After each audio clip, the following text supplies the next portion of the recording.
আসসালামু আলাইকুম। সবাই কেমন আছেন? আশা করছি সবাই খুবই ভালো আছেন। আমরাও আলহামদুলিল্লাহ আপনাদের সবারতে অনেক অনেক ভালো আছি। তো প্রতিদিনের মতো আজকের ভিডিওটা আমি সকাল থেকেই শুরু করতেছি। তো এই যে ভোরবেলা থেকে বৃষ্টি হচ্ছে, তো এখনও গুঁড়ি গুঁড়ি বৃষ্টি পড়তেছে আর আকাশ কিন্তু মেঘলা হয়ে আছে। তো বারান্দা থেকে চলে আসলাম। তো এখন রান্নাবান্নার প্রস্তুতি চলছে। তো আজকে ইলিশ মাছ রান্না করা হবে। তো ইলিশ মাছগুলো বের করে পানিতে ভিজিয়ে রেখেছি।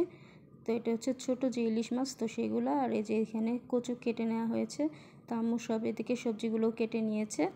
আর এই যে কচুর রুট, এটাকে বলে কচুর রুট আর কি, সাদা অংশ যেটা।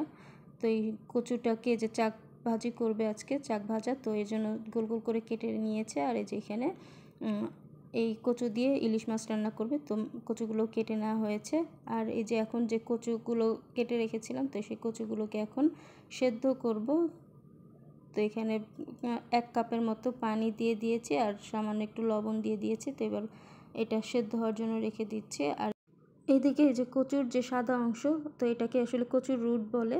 তো এই রুটের চাক ভাজি করব। তো এখানে কচুর রুটটাকে আম্মু কাঁটা চামচ দিয়ে কেচে নিচ্ছে। তো এই কাজটা আমি করতেছিলাম, তো আমার হাতে আসলে কচুর চুলকাচ্ছিল, এই জন্য এখন আম্মুই এই কাজটা করতেছে। তো সবগুলো কচু এভাবে করে কাঁটা চামচ দিয়ে কেচে নিবে।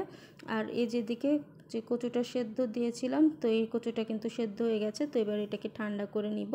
আর এই যে এর মধ্যে কচুর যে চাক ভাজি করব রুটের, তো এটার মধ্যে মশলা মাখানো হয়েছে। এর মধ্যে আদা রসুন বাটা, হলুদ গুঁড়া, মরিচ গুঁড়া, লবণ আর ভাজা জিরা গুঁড়া দিয়ে চাকগুলোকে ভালো মতো এপিট ওপিট করে মাখিয়ে কিছু সময়ের জন্য রেখে দিয়েছি। আর এই যে এখানে যে কচুটাকে সেদ্ধ করে নিয়েছিলাম, তো এই যে কচুটাকে এখন একটা এয়ারটাইট বক্সের মধ্যে ভরে নিয়েছি। তো এবার এটাকে ডিপ ফ্রিজে রেখে দিব। তো এটা হচ্ছে ভর্তা করব। তো যখন ভর্তা করব তখন রেসিপিটা আপনাদের সাথে শেয়ার করব। আর এই যেখানে কিছু কচুর রুট, এটা ছোট ছোট করে কেটে নিয়েছিলাম। তো এবার এই কচুটাকেও সেদ্ধ করে নিব। তো এখানে পর্যাপ্ত পরিমাণে পানি দিয়েছি, আসলে খুব বেশি পানি না, 1 কাপের মতো হবে এখানে পানি দিয়েছি।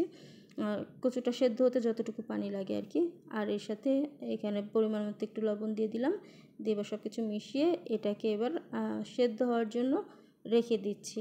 আর এই যে এখানে এর মধ্যে মাছগুলো কাটা হয়ে গেছে। তো এটা হচ্ছে ইলিশ মাছ। তো ছোট যে ইলিশ মাছ, তো সেই ইলিশ মাছগুলো, আর এই ইলিশ মাছগুলো খেতে কিন্তু খুবই মজা হয়, একদম তেল দিয়ে ভরপুর ছিল। তো মাছটাকে কেটে ধুয়ে নিয়েছে, পরিষ্কার করে নিয়েছে আর পরিষ্কার করে লবণ মাখিয়ে নিয়েছিল।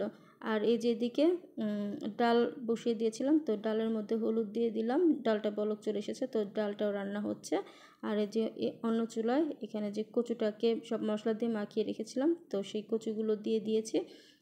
আর অল্প তেলের মধ্যে এই কচুর চাক ভাজাটা করব।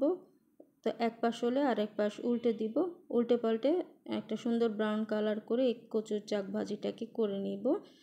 আর এই যেদিকে আমার কচুর চাক ভাজাগুলো হয়ে গেছে, তো এদিকে মাছের জন্য যে কচুটাকে কষিয়ে নিচ্ছি। তো সব মশলা আগে কষিয়ে নিয়েছি, হলুদ গুঁড়া, মরিচ গুঁড়া, আদা রসুন বাটা, পেঁয়াজ কুচি, লবণ, সব কিছু ভালো করে কষিয়ে তারপর কচুটা দিয়ে দিয়েছি। তো কচুটা কষানোর পর এর মধ্যে ঝোলের জন্য পানি দিয়ে দেওয়া হয়েছে। আর এর সাথে যে মাছগুলো দিয়ে দিয়েছি। আর মাছগুলো যেহেতু লবণ দিয়ে মাখিয়ে রেখেছিলাম, তো মাছগুলোকে আবার ধুয়ে তারপরে যে দিয়ে দিয়েছি। তো এবার এটাকে ঢাকনা দিয়ে ঢেকে রেখে দিব। তো এই যে এদিকে আমাদের রান্নাবান্না শেষ হয়ে গেছে। তো এই যে কচু দিয়ে ইলিশ মাছ, তো অনেক দিন পর কচু দিয়ে ইলিশ মাছ রান্না করলো। আর এই তরকারিটা কিন্তু খেতে খুবই মজা হয়। আর এই তরকারিটা একটু ঝোলঝোলি খেতেই ভালো লাগে। আর প্রতিটা রান্নাই কিন্তু আমার আম্মু করেছে, আম্মুর হাতের রান্না কিন্তু খেতে খুবই মজা হয়। আর এই যে এখানে পাতলা ডালটা হয়ে গেছে, তো ডালটাকেও বাগার দিয়ে নেওয়া হয়েছে। আর এই যে এখানে রুট ভাজিটাও হয়ে গেছে। তো এই ছিল আমাদের আজকের দুপুরবেলার খাবারের আয়োজন। তো আলহামদুলিল্লাহ প্রতিটা খাবারই কিন্তু অনেক মজা হয়েছিল। আর এই যে এদিকে আমার যে কচুগুলোকে সেদ্ধ করে নিয়েছিলাম, তো এই কচুটা ঠান্ডা হওয়ার পরে এটাকে একটা এয়ারটাইট বক্সের মধ্যে ভরে নিব। তো এবার এটাকে ডিপ ফ্রিজে রেখে সংরক্ষণ করব। তো যখন রান্না করব তখন আপনাদের সাথে রেসিপি শেয়ার করব।